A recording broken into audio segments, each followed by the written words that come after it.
할렐루야. 5월 22일 목요일 새벽 기도를 시작하도록 하겠습니다.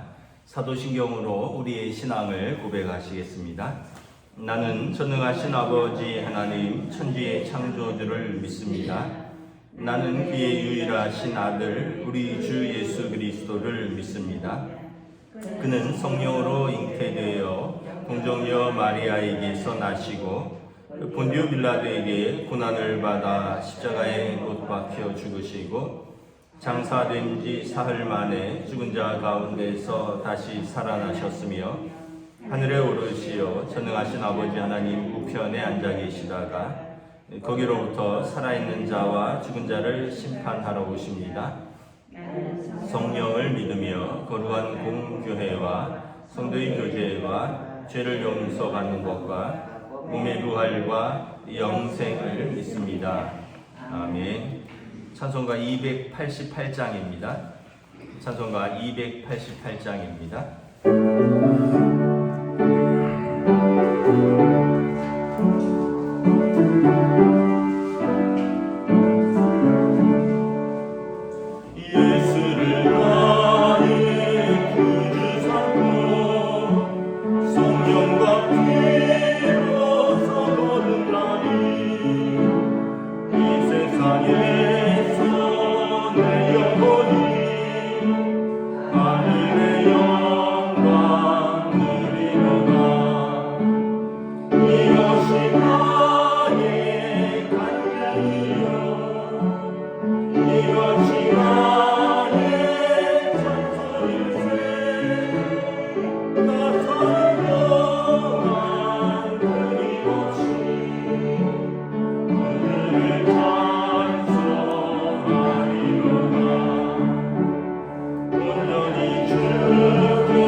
구약성경 출애굽기 19장 16절에서 25절까지 말씀입니다.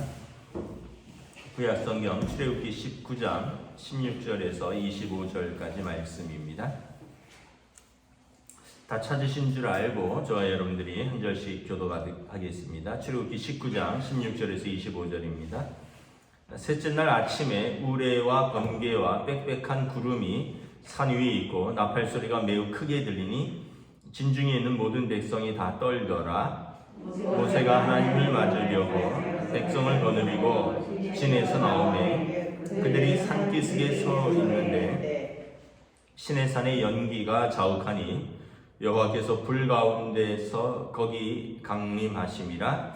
그 연기가 옹기가마 연기같이 떠오르고 온 산이 크게 진동하며 나팔 소리가 점점 커질 때에 모세가 말하는즉 하나님이 음성으로 대답하시더라. 여호와께서 시내산 곧 그 산 꼭대기에 강림하시고 모세를 그리로 부르시니 모세가 올라가매 여호와께서 모세에게 이르시되 내려가서 백성을 경고하라. 백성이 밀고 들어와 나 여호와에게로 와서 보려고 하다가 많이 죽을까 하노라. 또 여호와께서 가까이 하는 제사장들에게 그 몸을 성결히 하게 하라. 나 여호와가 그들을 칠까 하노라. 모세가 여호와께 아뢰되 주께서 우리에게 명령하여 이르시기를 산 주위에 경계를 세워 산을 거룩하게 하라 하셨은즉 백성이 시내 산에 오르지 못하리이다. 여호와께서 그에게 이르시되 가라. 너는 내려가서 아론과 함께 올라오고 제사장들과 백성에게는 경계를 넘어 여호와에게로 올라오지 못하게 하라. 내가 그들을 칠까 하노라. 모세가 백성에게 내려가서 그들에게 알리니라. 아멘. 할렐루야. 오늘 또 새날이 시작되었습니다. 하나님께서 은혜와 평강으로 함께하여 주시기를 축복합니다.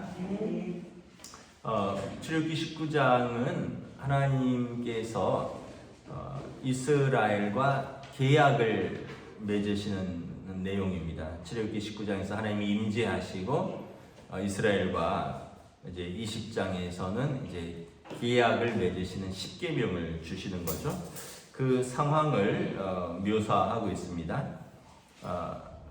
언약을 맺으려면 당사자들이 서로 나와 있어야 되는 거죠. 여기서 보면 언약의 당사자가 하나님이시고 그리고 이스라엘 백성입니다.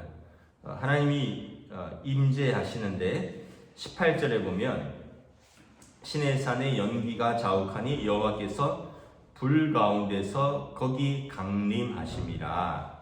하나님께서 불 가운데 강림하신다라는 거죠. 16절에 보면 그때 그 상황을 이렇게 묘사하고 있습니다. 우레와 번개와 빽빽한 구름이 산 위에 있고 나팔 소리가 크게 들리니 진중에 있는 모든 백성이 떨더라. 18절에 보면 여호와께서 불 가운데 강림하시고 그 연기가 옹기가마 연기같이 떠오르고 온 산이 크게 진동하며 19절에 나팔 소리가 점점 커질 때에 하나님의 임재의 모습을 이렇게 표현을 한 것입니다. 여러분 그 높은 산에 올라가 보신 적이 있으실 거예요. 뭐 설악산이나 한라산이나 뭐 지리산이나 정상에 올라가기도 어렵지만 올라가면 여러분 만약에 빽빽한 구름이 가득 차 있고 그런데 거기에서 막 우레와 번개와 또 막 연기 같은 것들이 자욱한데 땅이 흔들린다면 여러분 얼마나 두렵겠습니까? 높은 산에 올라가서 그것만 해도 장관인데 그 산 위에서 불 같은 것이 임하고 우레와 소리와 이제 보이는 것, 소리, 느끼는 것이 다 다른 거죠. 우레는 소리와 번개는 보이는 것이고요. 또 땅이 흔들린다는 거죠. 온 산이 진동하다는. 그러니까 우리의 모든 감각을 동원해서 하나님의 임재를 경험하는 것입니다. 그래서 백성이 다 두려워 떨더라. 이것을 이제 그 종교적인 용어로 알아두시면 좋습니다. 누미노제 체험이라고 합니다. 누미노제 체험. 죄인인 인간이, 피조물인 인간이 창조주이시고 거룩하신 절대 타자이신 하나님을 배울 때 경험하는 현상입니다.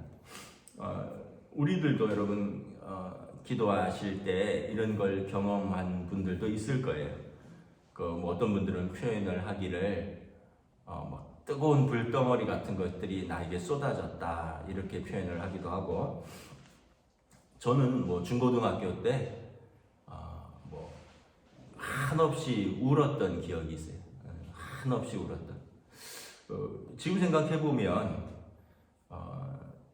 중고등학교 때 뭘 그렇게 울 일이 있었을까? 그런데 뭐 부흥회를 한다거나 또는 이렇게 특별 집회를 하거나 또 개인으로 남아서 기도할 때 뭐 한없이 울었어요. 콧물이 막 연이어서 막 떨어지는데 정말 휴지가 모자랄 정도로 막 눈물과 콧물이 마치 최루탄 맞았던 것처럼 막 이어져서 막 계속 떨어지는 거예요. 여러분들도 뭐 기도하시다가 그런 체험을 하셨을 수 있는데, 하나님을 경험한 어떤 피조물의 그 두려움, 그리고 하나님을 경험한 기쁨, 또 경외감, 이런 모든 것들을 표현하는 것입니다. 그래서 이런 용어들을 누미노제 체험이다라는 거죠. 예를 들면 이런 것이 있겠죠. 회사에 입사를 했는데 회장님이 이렇게 사원들과 만난다. 그래서 그냥 그런가 보다 했는데 회장님이 지나가다가 막 입사한 신입사원한테 서서 악수를 청하고 이름이 뭐냐, 어느 부서에서 일하냐. 그러면 신입사원 입장에서 얼마나 떨릴까요? 군대에 갔는데 막 훈련소에서 이제 막 그 훈련을 끝냈는데 수료식 때 참모총장이나 국방부 장관이 방문을 해서 순시를 하다가 자기 앞에 서서 너 이름이 뭐냐, 어디서 입대했느냐, 이런 걸 물어볼 때 얼마나 이렇게 두렵고 또 한편으로는 감격스러운 뭐 그런 것들을 감히 비교할 수는 없겠지만 그런 게 조금 비슷할 수 있겠죠. 감히 나 같은 사람이 그런 존경하는, 평소에 존경하는, 또는 감히 우러러 볼 수 없는 분을 만났다, 뭐 이런 어떤 그러면 이제 굉장히 자부심도 들고 뭐 두려움, 떨림, 이런 것들이 있는 거죠. 그런데 하물며 죄인인 인간이 하나님을 만날 때 이러한 감정이 없겠느냐. 그래서 여러분, 하나님을 만나는 것은 머리로 만나는 게 아니에요. 물론 성경을 읽고 또 뭐 성경을 쓰고 뭐 이런 어떤 우리 지적인 활동이 굉장히 필요합니다. 신앙생활에 있어서. 그런데 하나님은 우리의 감정을 동원해서 우리의 인격적으로 어떻게 표현할 수 없는 하나님을 만나는 것이죠. 그래서 신명기 6장에 보면 너는 마음을 다하고 힘을 다하고 뜻을 다하고 목숨을 다해서 하나님을 사랑해라. 우리의 전 인격을 다해서 하나님을 만나라라는 것입니다. 하나님께서 계약의 당사자로서 나오고, 그리고 이스라엘 백성이 이제 계약의 당사자인데 대리인을 내세웁니다. 우리가 이제 부동산 같은 거를 할 때 이제 뭐 집을 전세를 맺고 이럴 때 집주인을 만날 수도 있지만 집주인이 뭐 바쁘거나 아니면 또 뭐 그러면 대리인이 있죠. 이제 부동산 중개인이라 그러는데 이제 공인중개사를 통해서 계약을 하는 거죠. 마찬가지로 하나님께서 이스라엘 백성과 계약을 맺으시는데 이스라엘 백성을 대리해서 한 사람을 내세웁니다.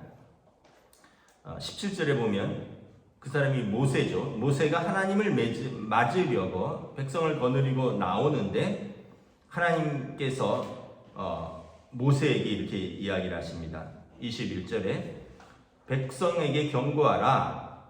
백성들은 올라오지 말라는 것입니다. 백성들이 밀고 올라와서 나 하나님을 보고 죄인인 인간이 죽을까 한다라는 것입니다. 그래서 모세만 올라오라는 것입니다. 그리고 하나님께서 19절에 보면 모세와 말씀하십니다. 그러니까 하나님께서 모세를 따로 구별을 하시는데 모세를 부르시고 모세를 만나시고 모세를 통해서 말씀하시고 모세를 통해서 계약을 하시는 것입니다. 다시 말하면 하나님이 이스라엘 전체와 언약을 맺지만 모세를 가운데 세우신다는 거죠. 그래서 모세의 역할은 뭐냐면 백성과 하나님 사이에 서는 역할입니다. 그래서 모세가 하나님이 말씀하신 것을 백성에게 전하고 하나님을 만나고 하나님과 맺은 언약을 백성에게 알려주는 역할을 하는 거죠. 그래서 모세의 지도자로서의 영적인 권위를 세워줌과 동시에 모세의 역할이 뭐냐면 중보자입니다. 중보자는 하나님과 백성 사이에 서는 사람을 중보자라고 하는 것이죠. 예수 그리스도께서 우리의 중보자 되십니다. 신명기 18장에 보면 하나님께서 모세에게 말씀하십니다. 내 하나님 여호와께서 너희 가운데 내 형제 중에서 너를 위하여 나와 같은 선지자 하나를 일으키시리니 너희는 그의 말을 들을지어다. 모세가 마지막 설교에서 이스라엘 백성들이 말합니다. 너희 가운데 내 형제 중에서 너희를 위하여 나와 같은 선지자를 세울 것이다.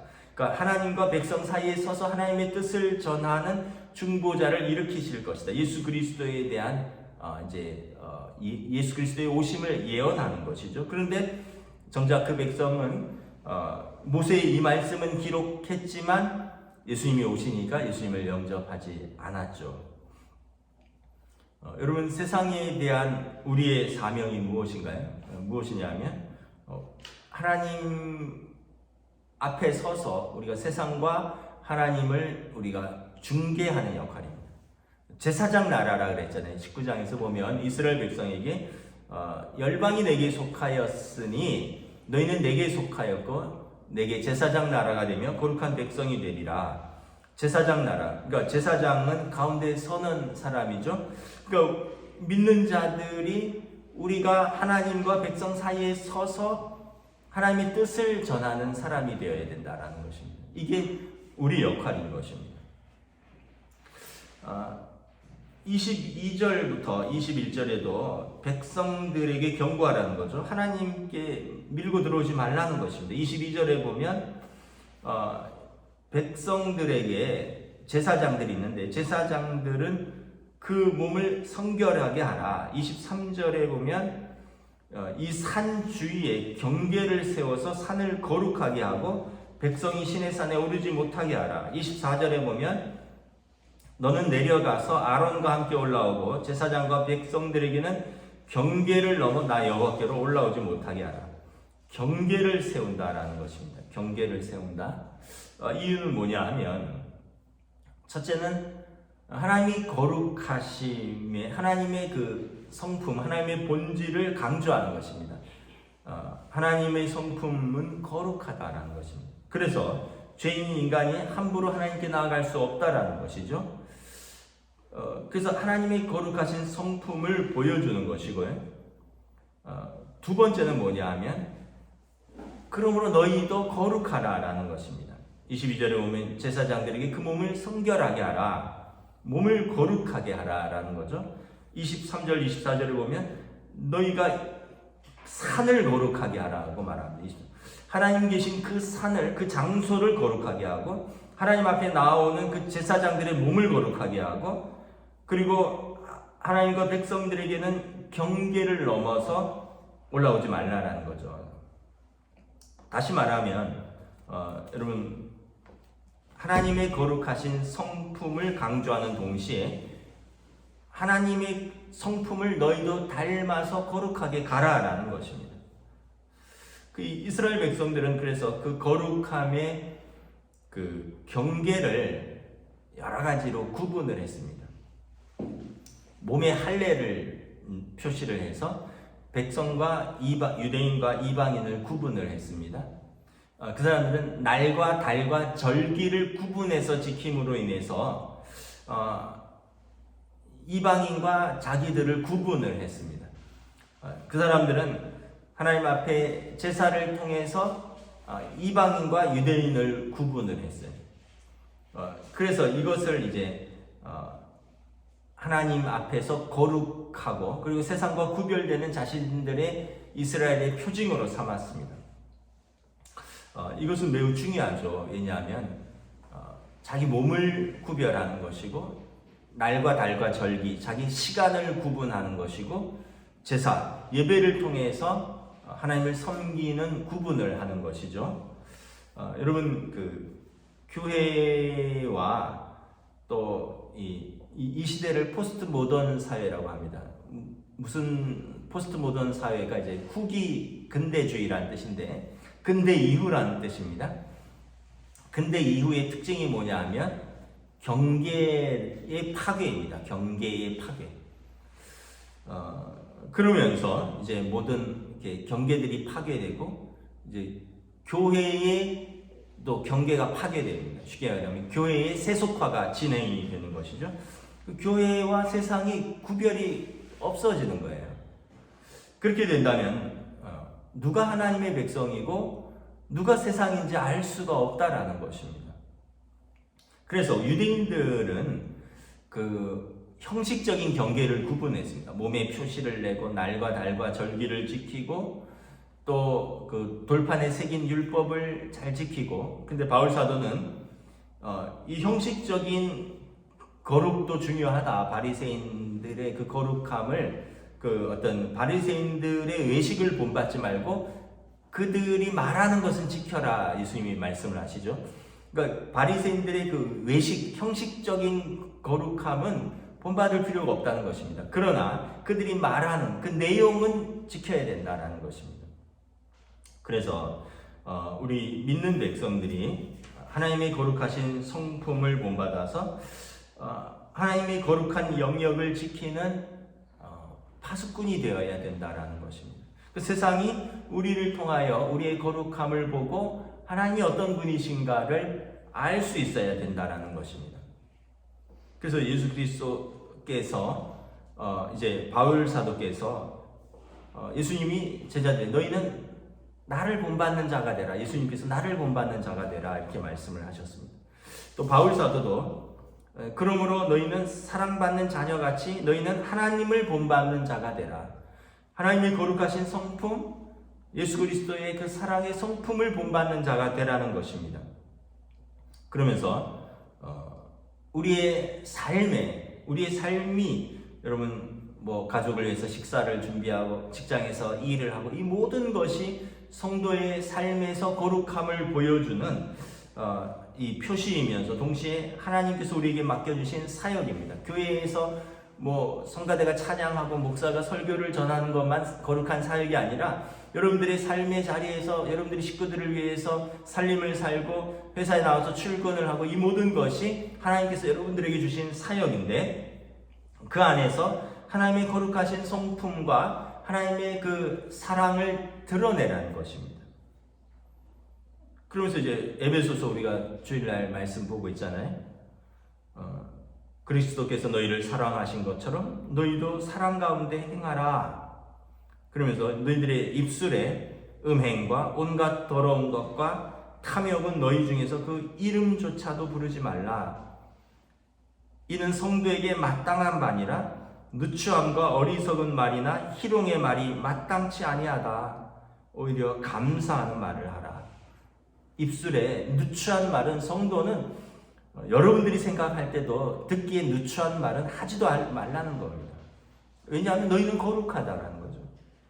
또 삶 속에서 음행하고 더러운 것, 탐욕하는 것 이런 것들은 성도에게 마땅치 않다는 거죠. 아까 제사장들을 거룩하게 구별하라 했는데 우리 몸은 우리 안에 성령님께서 임재하시니까 성전이라는 거죠. 그러니까 여러분 쉽게 얘기하면 이거예요. 하나님의 자녀인데 하나님의 성품을 닮아가는 사람으로서 함부로 입술을 굴리지 말고 함부로 몸을 굴리지 말고 우리 몸으로서 하나님께 영광을 돌리고 우리 입으로서 서로에게 은혜를 끼치는 말을 하고 우리의 삶으로서 다른 사람들에게 하나님의 거룩함과 하나님의 사랑을 증거하는 삶을 살아가는 것입니다. 그래서 바울 사도가 입술이 아니라 바울 사도가 그 몸에 할례 표시내지 말고 마음에 할례를 받아라. 돌판에 새긴 율법 붙들고 자랑하지 말고 신비, 마음판에 하나님의 말씀을 새기라라는 것입니다. 그러면서 우리가 온전한 참 이스라엘이 되어간다라고 말씀을 하는 것입니다. 말씀을 정리하도록 하겠습니다. 오늘 말씀은 하나님과 이스라엘 백성이 언약을 맺으러 나오는 거예요. 언약을 맺으러 나와서 하나님의 임재의 상황을 이제 모세가 표현을 한 것이고 하나님 이스라엘 백성을 대리해서 모세를 중재자로 세워서 모세와 계약을 맺으시는 것입니다. 그러면서 하나님의 거룩하심, 그리고 너희 백성도 하나님의 거룩하심을 닮아 너희도 거룩하라라고 오늘 우리에게 말씀을 하는 것입니다. 그러므로 여러분 오늘 하루도 여러분 하나님 앞에서 살아가는 또 저희들 될 수 있기를 축복합니다. 여러분 그 자녀들이 그런 말 하잖아요. 아빠 장로 아니야? 엄마 권사 아니야? 아빠 목사 아니야? 저도 그렇고 여러분들도 그렇고 그런 말 들을 때 부끄러울 때가 많이 있죠. 그래서 우리 항상 그런 마음을 가지고 있어요. 내가 누군가? 내가 하나님의 사랑받는 자녀일 뿐만 아니라 하나님의 거룩한 성품을 세상에 증거하는 부름받은 하나님의 자녀이다. 오늘 하루도 이 또 부르심의 은혜 속에서 믿음으로 살아가시는 저와 여러분 되시기를 주님의 이름으로 축복합니다. 아멘. 기도하겠습니다. 하나님 은혜를 감사합니다. 하나님께서 자기 백성과 언약을 맺으시기 위하여 시내산에 임재하십니다. 하나님이 임재하실 때 산이 요동하고 자욱한 구름과 번개와 우레와 불 가운데서 하나님이 자기 백성을 만나주시는데 그 하나님의 임재의 장엄함과 하나님의 거룩하심, 그러므로 하나님께 나오는 자들은 거룩하라 말씀하시고 함부로 그 경계를 넘지 말라 말씀하시고 하나님께서 모세를 불러서 모세를 통하여 그 백성과 언약을 맺으십니다. 그리고 모세는 이후에 내가 하나님께서 너희를 위하여 나와 같은 선지자 하나를 세울 것이라 약속하셨고 예수 그리스도의 오심을 예언하시며 예수 그리스도를 통하여 우리가 하나님께 나아가는 진정하고 참된 중보자가 하나님의 아들 예수 그리스도의 오심을 예언하십니다. 그러므로 우리는 예수님을 영접하고 하나님의 자녀가 되었고 죄인이지만 우리가 하나님 앞에 나아갈 담대한 약속을 받은 저희들이오니 오늘도 우리가 이 믿음과 이 은혜로 우리의 삶의 자리에서 하나님의 자녀로서 우리가 또 믿음으로 살아가게 하시고 은혜로 살아가게 하시고 거룩하게 구별되어 살아갈 수 있는 오늘 하루로 성령님 인도하여 주시옵소서. 감사를 드리오며 우리 주 예수 그리스도 이름으로 기도드리옵나이다. 아멘. 하늘에 계신 우리 아버지의 이름을 거룩하게 하시며 아버지의 나라가 오게 하시며 아버지의 뜻이 하늘에서와 같이 땅에서도 이루어지게 하소서. 오늘 우리에게 일용할 양식을 주시고 우리가 우리에게 잘못한 사람을 용서하여 준 것 같이 우리 죄를 용서하여 주시고 우리를 시험에 빠지지 않게 하시고 악에서 구하소서. 나라와 권능과 영광이 영원히 아버지의 것입니다. 아멘.